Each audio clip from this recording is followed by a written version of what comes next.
أنا أعتقد أن أوروبا الجديدة هي الشرق الأوسط. মোহাম্মদ বিন সালমান মুসলিম বিশ্বে ইহুদিবাদের বিশ্বস্ত ক্রীড়নক। هبت رياح العاصفة هبت رياح العاصفة هبت رياح العاصفة على الأيادي خاطفة। কে এই মোহাম্মদ বিন সালমান? মধ্যপ্রাচ্যের বহুল আলোচিত ব্যক্তিত্ব, সৌদি আরবের বর্তমান বাদশাহ সালমান বিন আব্দুল আজিজের পুত্র। জন্ম 1985 সালে রাজধানী রিয়াদে। রাজনীতিতে যোগদান 2007 সালে। 2015 সালে প্রতিরক্ষা মন্ত্রী হিসেবে নিযুক্ত হন। 2017 সালের 21 জুন ক্রাউন প্রিন্স মোহাম্মদ বিন নায়েফকে সরিয়ে ক্রাউন প্রিন্স হিসেবে নিযুক্তি লাভ করেন। পাশ্চাত্য দুনিয়ায় তাকে সংক্ষেপে MBS নামে ডাকা হয়। কূটনীতি, প্রাসাদ ষড়যন্ত্র ও সাম্রাজ্যবাদী গোষ্ঠীর প্রত্যক্ষ সহযোগিতায় ধীরে ধীরে তিনি উঠে আসেন আন্তর্জাতিক রাজনীতির রঙ্গমঞ্চে। রাজপরিবারের প্রভাবশালী সদস্য, মিডিয়া ব্যক্তিত্ব ও বিত্তশালী নাগরিকদের কাউকে গুম, কাউকে বন্দী ও কাউকে কোণঠাসা করে অতি অনায়াসে রাষ্ট্র ক্ষমতা কুক্ষিগত করার কারণে পরিচিতি পান মিস্টার এভরিথিং নামে। বিন সালমানের ইসলাম বিদ্বেষী এজেন্ডা প্যাকেজ ভিশন 2030। 25 এপ্রিল 2016 সালে মোহাম্মদ বিন সালমান ঘোষিত ভিশন 2030-তে অর্থনৈতিক পদক্ষেপের পাশাপাশি একটি বড় অংশ জুড়ে আছে শিক্ষা ও সাংস্কৃতিক এজেন্ডা। এটি মূলত জাজিরাতুল আরবের সম্ভাবনাময় ভূমি থেকে বিশুদ্ধ ইসলামী ভাবধারা ও সংস্কৃতিকে ঝেঁটিয়ে বিদায় করে সেখানে মডারেট ইসলামের নামে সর্বনাশে ইউরোপীয় বস্তুবাদী শিক্ষা ও ভোগবাদী সংস্কৃতি আমদানির একটি সুপরিকল্পিত নীলনকশা। ভিশন 2030 ইসলামের বিরুদ্ধে প্রকাশ্য যুদ্ধ ঘোষণার নামান্তর। ভিশন 2030 এর কতিপয় দিনভিত্তিক agenda: 1. Red Sea luxury resort project. Hejaz উপকূলের উত্তরাংশে উলমুজ ও আলওয়াজ শহরের মাঝামাঝি এলাকায় তরুণদের বিনোদনের জন্য এক বিশাল বিলাসবহুল বিচ রিসোর্ট নির্মাণের প্রকল্প হাতে নিয়েছে সৌদি কর্তৃপক্ষ। এটি ভিশন 2030-র একটি গুরুত্বপূর্ণ প্রকল্প। 2. বিনোদন সেক্টর। বিনোদনের নামে আরব তরুণদেরকে পাশ্চাত্যের সর্বনাশা অবাধ যৌনাচারের দিকে ঠেলে দিচ্ছে বিন সালমান। 2016 সালের মে মাসে বিনোদন কর্তৃপক্ষ আরব তরুণদের বিনোদনের জন্য $2 মিলিয়ন বিনিয়োগের একটি রাষ্ট্রীয় ফরমান জারি করে। 2017 সালের মে মাসে রিয়াদে মার্কিন গায়ক টবি কিথ ও সৌদি গায়ক রেবে সাগার যৌথ অংশগ্রহণে অনুষ্ঠিত হয় ইতিহাসের প্রথম লাইভ কনসার্ট। 2017 সালের এপ্রিলে সৌদি কর্তৃপক্ষ আল কিদিয়াতে 334 বর্গ কিলোমিটার এলাকা জুড়ে বিশাল ক্রীড়া, সংস্কৃতি ও বিনোদন কেন্দ্র স্থাপনের ঘোষণা দেয়। 2018 সালে রিয়াদে অনুষ্ঠিত লাইভ কনসার্টে পরিবেশিত হয় গান ও উদ্দাম নারী নৃত্য। অশ্লীলতা ও বেহায়াপনায় ইউরোপকেও হার মানায় এই কনসার্ট। 3. নারী অধিকার। 2017 সালে ছেলে ও মেয়ে উভয়ের জন্য স্কুলে শরীর চর্চা ও ক্রীড়া ক্লাস নেওয়ার ঘোষণা দেওয়া হয়। একই বছর নারীদেরকে স্টেডিয়ামে গিয়ে খেলাধুলার অনুমতি দেওয়া হয়।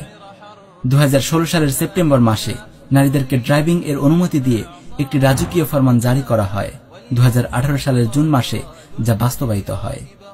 সম্প্রতি নারীদের উপর পুরুষের অভিভাবকত্ব বাতিলের জন্য কাজ করছে বিন সালমান। 4. শিক্ষা বিভাগ। পাঠ্যক্রমে চলছে ব্যাপক হারে পশ্চিমাকরণ প্রক্রিয়া। মধ্যমপন্থী ইসলামের নামে টেক্সট বই থেকে বাদ দেওয়া হচ্ছে জিহাদের পাঠ।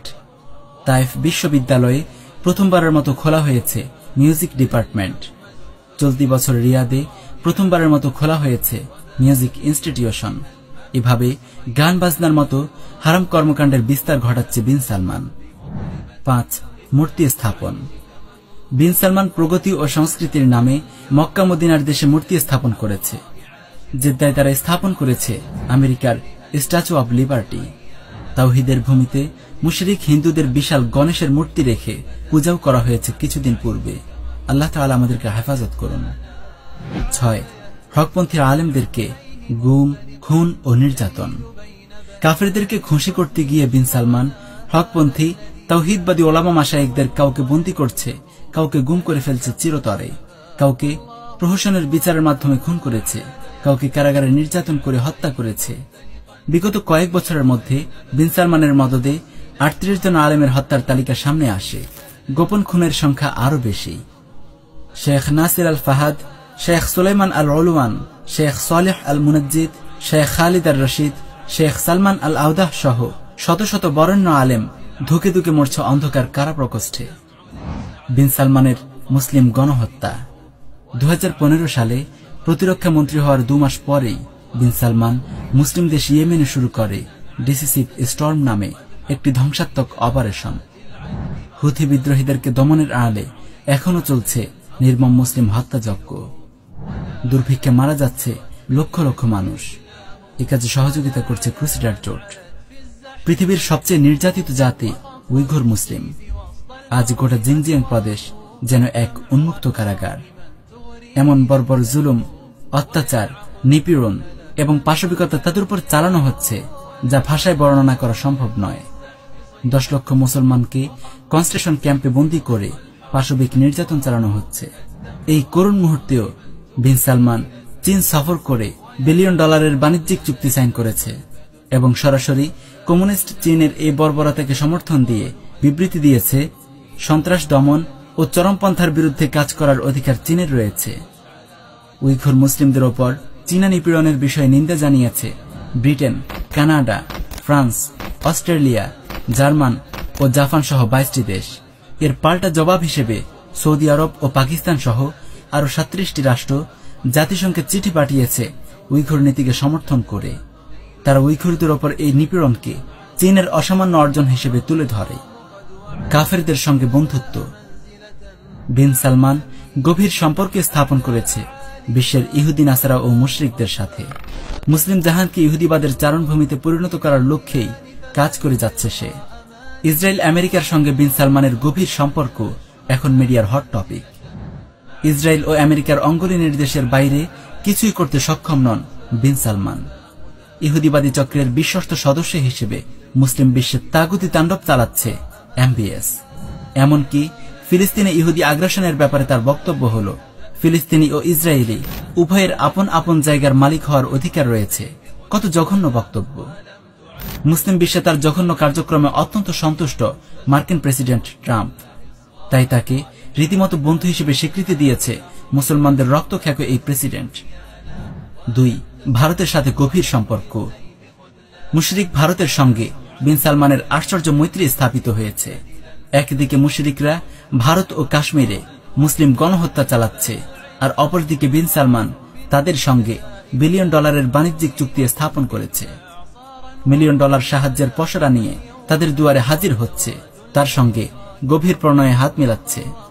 These leaders are more pro-Israel than a lot of Jews. একজন ইহুদির ভাষায় বিন সালমানের আসল রূপ। আমেরিকান জায়নবাদী সাংবাদিক ডক্টর মাইক এভান্সের স্বীকারোক্তি, আমি আমিরাতের মোহাম্মদ বিন জায়েদের সাথে সাক্ষাৎ করেছি সৌদি আরবের মোহাম্মদ বিন সালমানের সাথে। আমি আপনাদেরকে একটা আশ্চর্যজনক কথা বলতে যাচ্ছি। আরবের এই নেতারা অনেক ইয়াহুদের চাইতে আরো বেশি ইসরায়েলের সহযোগী, প্রো ইসরায়েল। সৌদি আরবের যুবরাজের সাথে যখন আমার সাক্ষাৎ হয়, তখন আমি তাকে বলি, ইহুদি খ্রিস্টানদের সম্পর্কে আপনার অভিমত কি? সে বলল, আমি তো উভয় জাতিকে ভালোবাসি। আমি জিজ্ঞেস করলাম, কেন? সে বলল, কারণ আমার মা একজন ইহুদি। আমি বললাম, কি বলছেন?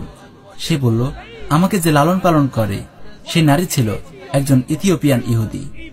দীর্ঘ 2.5 ঘন্টা যাবৎ মোহাম্মদ বিন সালমানের মুখে ইসরায়েল নিয়ে মনোমুগ্ধকর কথা শুনি। বিন সালমান বলেন, আমি হোয়াইট হাউস ও প্রেসিডেন্টকে এ ব্যাপারে বলবো। বিন সালমানের এসব কথা শুনলে আপনার মন পুলকিত হয়ে উঠবে আনন্দে যে এই মানুষটি কিভাবে চিন্তা করে ইসরায়েল নিয়ে। তার একটি স্টেটমেন্ট এমন। আমি বললাম, ফিলিস্তিনিদের কি করণীয়? বিন সালমান বলল, এটার সমাধান খুব সহজ। তাদের করণীয় হচ্ছে ইসরায়েলের কথা মোতাবেক চলা। এটাতেই সমাধান। I said, what can the Palestinians do? He said, it's simple. They need to copy Israel. Copy Israel, that's all. Bangladesh সহ বিভিন্ন দেশে ইহুদিবাদের বিশ্বস্ত ক্রিয়নক গাদ্দার বিন সালমানের অসংখ্য দালাল ছড়িয়ে আছে। পেট্রো ডলার দিয়ে মুসলিম দেশগুলোতে সে এক শ্রেণীর মৌলভী বসে। তাদের কাজ হচ্ছে কেবল শাসক গোষ্ঠীর আনুগত্যের সবক দেয়া, সর্বাবস্থায় তাগুতের গোলামের শিক্ষা প্রচার করা, মুসলিম মিল্লাতের মুক্তির একমাত্র পথ জিহাদ থেকে জনগণকে দূরে রাখা এবং মুজাহিদগণের বিরুদ্ধে ফতোয়াবাজি ও কুৎসা রটনা করা। বিন সালমানের পোষা এই মৌলবীদের থেকে সতর্ক থাকা সকলের দিনই দায়িত্ব।